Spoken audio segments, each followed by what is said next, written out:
जोब्बाय माने टिकेट मोननो थाखायथ' बयबो बोलो होगोन कारण बयहाबो मोनसे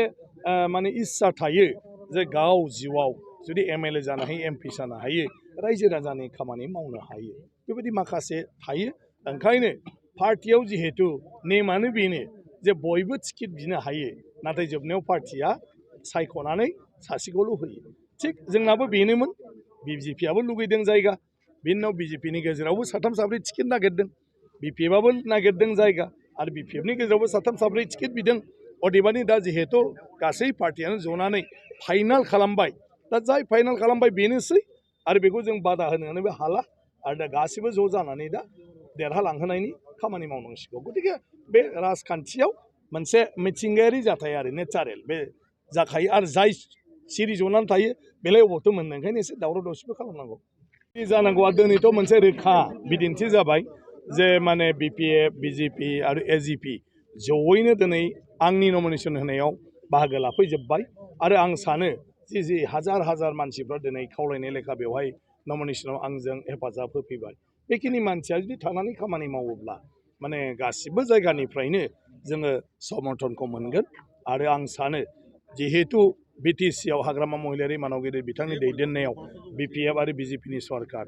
आरो आसामावबो मानव गेदेर डक्टर हिमन्त बिश्व शर्मा बिथांनि दैदेननायाव एनडिए सरकार जागोना खातां जाबाय कारण कंग्रेसफ्रा दिनै जोबस्रांबाय बिसिनि जितु एलायन्समोन बे एलायन्सफ्राबो फ्राय बायस्रांजोबनाय बायदि गतिके रोखायैनो नुखाबाय जे आसामाव हिमन्त बिश्व शर्मानि सरकार जागोन आरो बिटिसिआव हाग्रामानि सरकारा मानव गेदेर हाग्रामानि सरकारा नोङो दिनै फैबाय थानाय 5 बोसोराव सोलिबाय थागोन थ' रायजोनो जौगाखांनाय नांगौ आरो जेला जौगाखांनाय नांगौ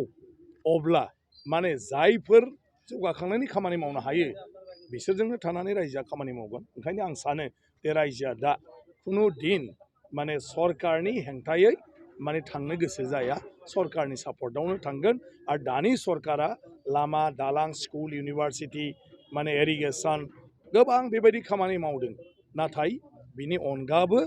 नखर नखर जौगाखांनो हानाय बायदि दिनै सरकारा खामानि मावदों हिमन्त बिश्व शर्मानि दैदेननायाव जे रेशन कार्डनिफ्राय लानानै दिनै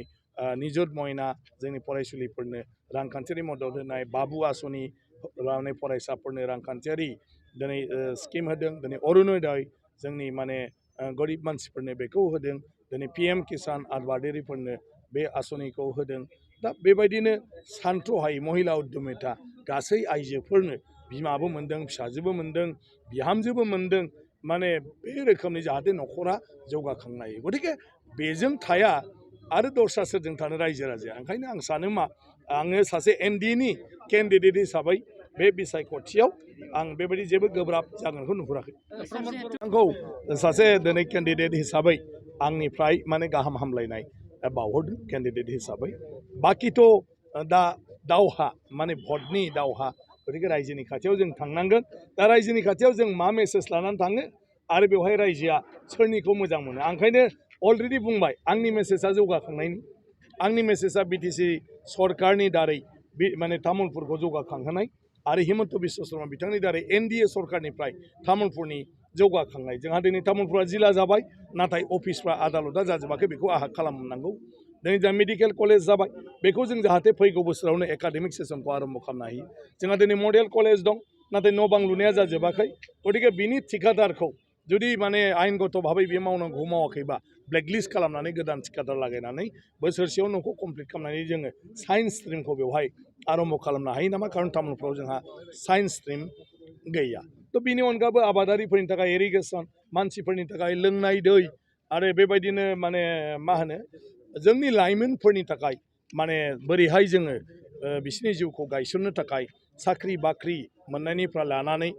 सोब खामानियावनो बिसोरखौ माने आखा फाखा खालामनानै स्किलनि ट्रेनिं होनानै जोङो माने मोनसे कर्म संस्थापन जायखौ एमप्लयमेन्ट जों होनो हायो बिनि खामानिखौ जों मावनांगोन आरो बिनि थाखाय आं माखासे प्लेनिं लाबाय थादों आरो आथिखालनि मुगायाव जोङो डिजिटेल बे मुगायाव माने एआइनि दारै गोबां खामानि मावनो हायो न'आव थानानैनो बेफोरखौ मावनो हानाय आं गासै जोंनि लाइमोनफोरनि थाखाय माने राहा लागोन